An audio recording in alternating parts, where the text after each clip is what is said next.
ఇచ్చిన హామీ నిలబెట్టుకోలేడు. పక్క రాష్ట్రంలో ఇచ్చిన హామీ నిలబెట్టుకొని 6,000 రూపాయలు 4,000 రూపాయలు పెన్షన్ 7 నెలల పెన్షన్ కట్టించింది. ఈయన ఎక్కి 12 నెలలు అయినా కానీ ఈ సీఎం ఇంతమందికి పెన్షన్ మంజూరు చేయలేదు. కాబట్టి పక్క రాష్ట్రంలో ఎట్లా ఇచ్చిందో మా రాష్ట్రంలో కూడా అదే రకంగా ఇవ్వాలి.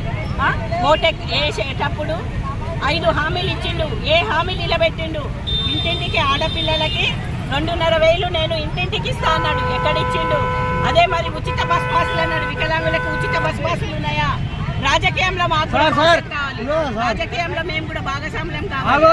మళ్ళీ ఏదైతే ఇంద్రమ్మ ఇండ్లు ఉన్నాయో ఇంద్రమ్మ కూడా నశించాలి.